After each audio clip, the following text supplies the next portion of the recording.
Guys आज एक interesting topic के ऊपर डिस्कशन करते हैं, वो भी बहुत प्रॉपरली। आपने देखा होगा जब भी कोई फोन लॉन्च होता है उसके साथ जो है हमें ईएमआई का ऑप्शन मिलता ही मिलता है। एंड नो डाउट पिछले कुछ सालों में ईएमआई तो हम इंडियंस ने बहुत ही क्रेजी लेवल पे यूज करी है। बट हमेशा एक क्वेश्चन सामने आता है, क्या ईएमआई पे फोन खरीदना सही रहता है, या फिर इन जनरल ये जो ईएमआई पूरा कॉन्सेप्ट है क्या ये हमारे अच्छाई के लिए है या फिर बुराई के लिए? क्योंकि इन जनरल आप इंटरनेट पे बहुत सारे ओपिनियन सुनते होंगे। मतलब फाइनेंस यूट्यूबर तो बहुत कुछ कह देते हैं कि घर भी नहीं खरीदना चाहिए, गाड़ी भी नहीं खरीदनी चाहिए, टैक्सीज यूज करो।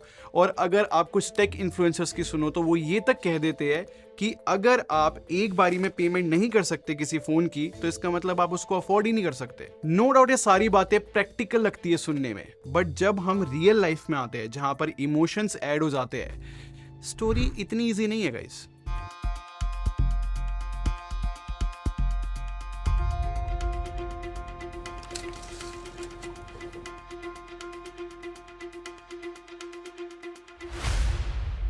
चलो सबसे पहले समझने की कोशिश करते हैं कि ईएमआई है क्या चीज। वैसे बहुत सारे लोगों को नहीं पता, इक्वेटेड मंथली इंस्टॉलमेंट इसकी फुल फॉर्म रहती है, या फिर लोग जो है इजी मंथली इंस्टॉलमेंट भी बोल देते हैं ईएमआई को बेसिकली। एंड आई थिंक ज्यादातर लोगों को बहुत अच्छे से क्लियर होगा कि ईएमआई काम कैसे करती है। बेसिकली आप कुछ भी खरीदते हो, एक बैंक जो है उसकी फुल पेमेंट कर देता है, फिर आप बैंक को रिटर्न करते हो मंथली उन पैसों को, कुछ इंटरेस्ट के साथ, या फिर कभी कभी नो कॉस्ट भी होता है। और बेटर तरीके से डिस्कस करूं तो दो तरीके की ईएमआई होती है, एक होती है नो कॉस्ट और दूसरी ईएमआई होती है जिसमें इंटरेस्ट देना पड़ता है। इस चीज को ना एग्जांपल के साथ समझो, आपको ज्यादा अच्छे से समझ में आएगा। देखो अगर आप कोई 10,000 रुपए की चीज खरीदते हो और वो भी 15% इंटरेस्ट के साथ, तो वो चीज आपको 10,831 रुपीज की पड़ेगी। और अगर आप नो कॉस्ट ईएमआई पे कुछ भी खरीदते हो, फॉर एग्जाम्पल वो 10,000 का आइटम है, तो हो सकता है कि उस पर 350 रुपए की प्रोसेसिंग फीस लगे और उसके ऊपर जीएसटी भी लगता है। तो सब कुछ प्लस करके ना 10,413 रुपए आपको देने पड़ेंगे नो कॉस्ट ईएमआई के अंदर भी। सुनने में लग रहा होगा ना कि अरे बहुत ज्यादा पैसे नहीं है, मैं बहुत इजीली पे कर दूंगा। इनफैक्ट सुनने में तो ये भी लग रहा होगा कि यार ये चीज तो हमारी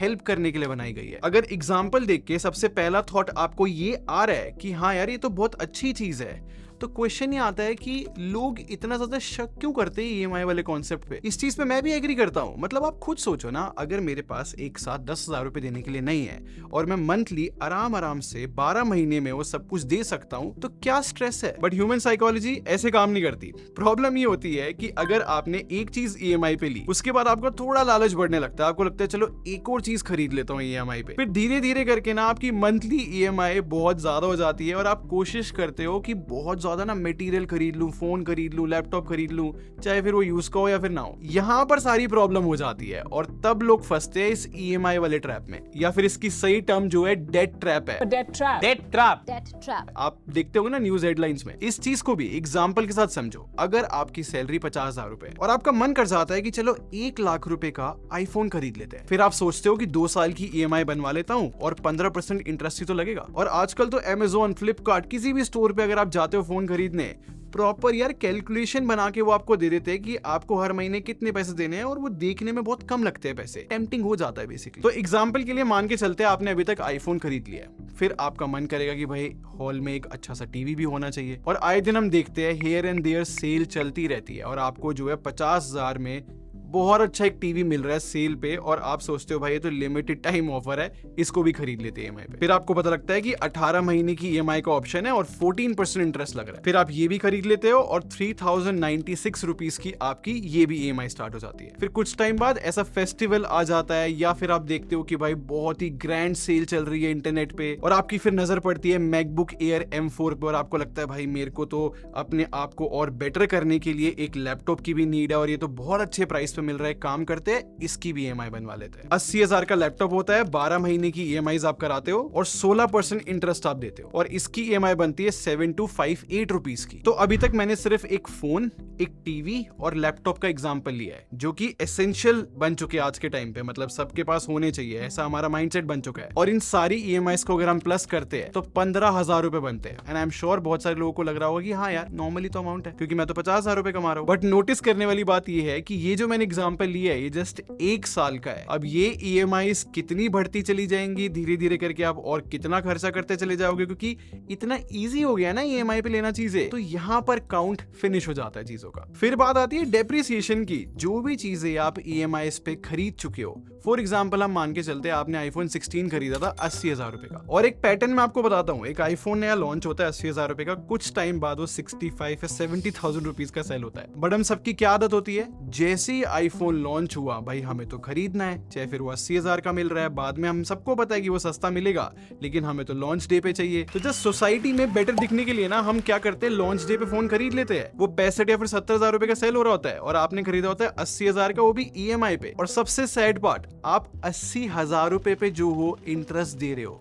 जबकि उस फोन की वैल्यू अभी से ही 65 या 70,000 रुपीज हो चुकी है। और ये चीज इतनी ज्यादा कॉमन है कि इंडिया में 70% आईफोन्स जो है EMI पे खरीदे जाते हैं। जब इन सारी चीजों को बड़े स्केल पे देखा जाए ना, हमारी पॉपुलेशन बहुत बड़ी है, बहुत सारे ऐसे लोग हैं जो ऐसे बहुत सारी EMI पे खरीद लेते चीजों को। इसी वजह से इंडिया में 33,000 करोड़ के अनपेड ड्यूज पड़े हैं। और अगर आपने मेरी सारी बातें ध्यान से सुनी अभी तक, आपको लग रहा होगा कि यार EMI तो बहुत ही इविल कॉन्सेप्ट है, तो सच में हमें ट्रैप में फंसा लेता है। मैं एग्री करता हूं, प्रॉब्लम्स एग्जिस्ट करती है, लेकिन EMI में प्रॉब्लम नहीं है। सारी प्रॉब्लम ह्यूमन साइकोलॉजी की है, जो हम लोग थोड़ा लालच में आ जाते हैं या फिर हम कोशिश करते हैं कि और 4 चीजें खरीद ले, जस्ट एक EMI तो है, ये प्रॉब्लम है। अगर आप ध्यान से सोचो, EMI का कॉन्सेप्ट तो एक्चुअली में हमारे फेवर में ही जाता है, क्योंकि मैं खुद एडमिट करता हूं, मैं काफी सारी चीजें जो हूं EMI पे खरीदता हूं, अपना YouTube चैनल रन करने के लिए या फिर कोई कैमरा क्यों ना खरीदने के लिए, चाहे फिर वो नो कॉस्ट EMI हो या फिर परसेंटेज मुझे कुछ देना पड़ रहा हो इंटरेस्ट का। बट कोई भी EMI स्टार्ट करने से पहले मैं 2 चीजों का ध्यान रखता हूं, इन 2 में से कोई एक चीज भी फुलफिल होती है ना,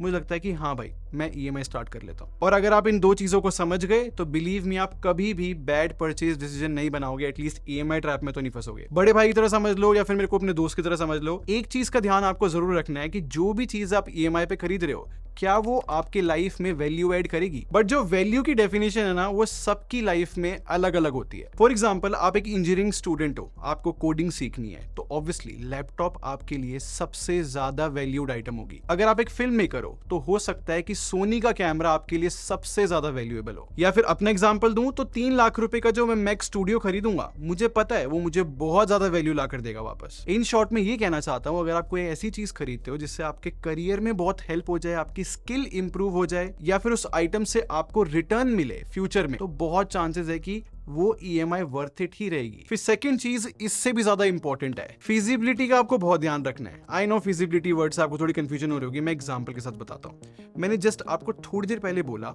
कि एक कैमरे का मैंने एग्जांपल लिया कि हो सकता है फिल्म मेकर को सोनी का कैमरा बहुत हेल्पफुल लगे, बट वो भी बहुत मैटर करता है कि आप कौन सा सोनी का कैमरा खरीदने जा रहे हो, 2.5 लाख रुपए वाला या फिर 8 लाख रुपए वाला। रियलिटी चेक भी बहुत जरूरी है कि 2.5 लाख में मेरा काम बन जाएगा, या फिर आप 8 लाख रुपए का कोई चीज खरीद के उसमें फंस ना जाओ। क्योंकि बहुत लोगों की थिंकिंग होती है कि बेस्ट से बेस्ट चीज खरीदता हूं, इससे तो मुझे वापस वैल्यू मिलेगी, और फिर कभी EMI पूरी नहीं कर पाते। बेसिकली मैं ये कहना चाह रहा हूं, बहुत सारे लोगों में प्रॉब्लम है कि इल्यूजन में आ जाते हैं कि वी डिजर्व मोर। इस चक्कर में लोग रियलिटी भूल जाते हैं कि हम कितनी EMI पे करने की कैपेसिटी रखते हैं, और जो भी चीज वो खरीदना चाहते हैं वो बहुत ही ऊपर की होती है। तो ये जो 2 चीजें मैंने डिस्कस करी है, अगर आप इन दोनों चीजों का ध्यान रखोगे ना, बिलीव मी, सिर्फ आपकी लाइफ में आपको ग्रोथ ही दिखेगी। रियलिटी जिसके पास होती है ना, वो कभी भी इन चीजों में नहीं फंसता। फिर बात करते हैं अननेसेसरी रूल्स की। आप इंटरनेट पे देखते हो ना, सडनली एक कोट आ जाता है कि अगर आप कुछ भी खरीदने जा रहे हो, अगर आप उसकी डबल पेमेंट नहीं कर सकते, तो मतलब आपको चीज खरीदनी नहीं चाहिए। ऑनेस्टली मुझे बहुत स्टूपिड बातें लगती है, क्योंकि हमारे देश में एवरेज सैलरी 30,000 रुपए है। पता नहीं क्यों ये लोग ऐसी इंटरनेट पे चीजें लिख देते हैं। आप कैसे एक्सपेक्ट कर सकते हो कि भाई डबल पैसा होगा लोगों के पास। इससे बेटर हमें ये समझना चाहिए नीड्स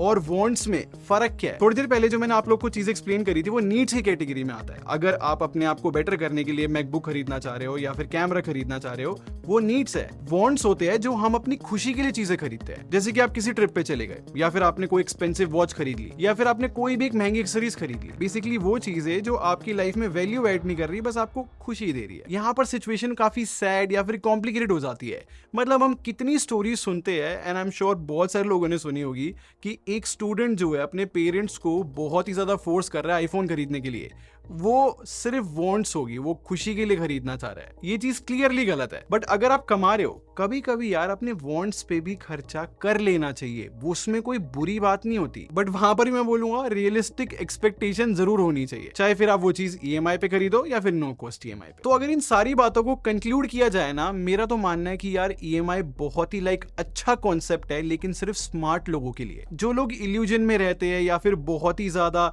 उनकी डिजायर्स ही नेक्स्ट लेवल रहती है, मैंने देखा है यूजुअली वो लोग ही ईएमआई ट्रैप में फंसते हैं। बट जो लोग स्मार्ट है, थोड़ा भी प्लान कर लेते हैं कि हाँ भाई मैं इतना कमा रहा हूं, मेरी ये नीड है, ये मेरी वांट्स है, वो लोग कभी नहीं फंसते। इनफैक्ट मैंने देखा है वो यूजुअली ग्रो ही करते हैं लाइफ में, चाहे फिर वो ईएमआई की हेल्प से किया उन्होंने ग्रो। और जो बहुत सारे इन्फ्लुएंसर्स है जो आपको बहुत ही कॉम्प्लिकेटेड रूल्स बताते हैं, 20, 30, 40 मतलब अलग अलग परसेंटेज वाले रूल बताते हैं। अगर आप इतने कॉम्प्लिकेटेड रूल्स को फॉलो कर सकते हो, अच्छी बात है आपके लिए, इससे और बेटर प्लानिंग हो सकती है आपकी लाइफ में, नो डाउट। बट जो आपको ये फाइनेंस वाले रूल है नहीं समझ में आते, तो जो बातें मैंने आपको बताई है उन पे भी ध्यान दोगे, बिलीव मी कभी भी ऐसे ईएमआई में आप फंसोगे नहीं, क्योंकि एक स्मार्ट इंसान को हमेशा पता होता है कि क्या वो अफोर्ड कर सकता है क्या नहीं। खैर ये तो मेरा ओपिनियन था, आप क्या सोचते हो मुझे कमेंट सेक्शन में जरूर बताना। अगर ये वीडियो आपको पसंद आई हो तो लाइक बटन पे क्लिक कर दो और सब्सक्राइब करके हमारे टेक बार आर्मी को ज्वाइन कर लो। हम लोग क्वालिटी में बिलीव रखते हैं। अगले मिलते हैं। Thanks for watching. Bye bye guys.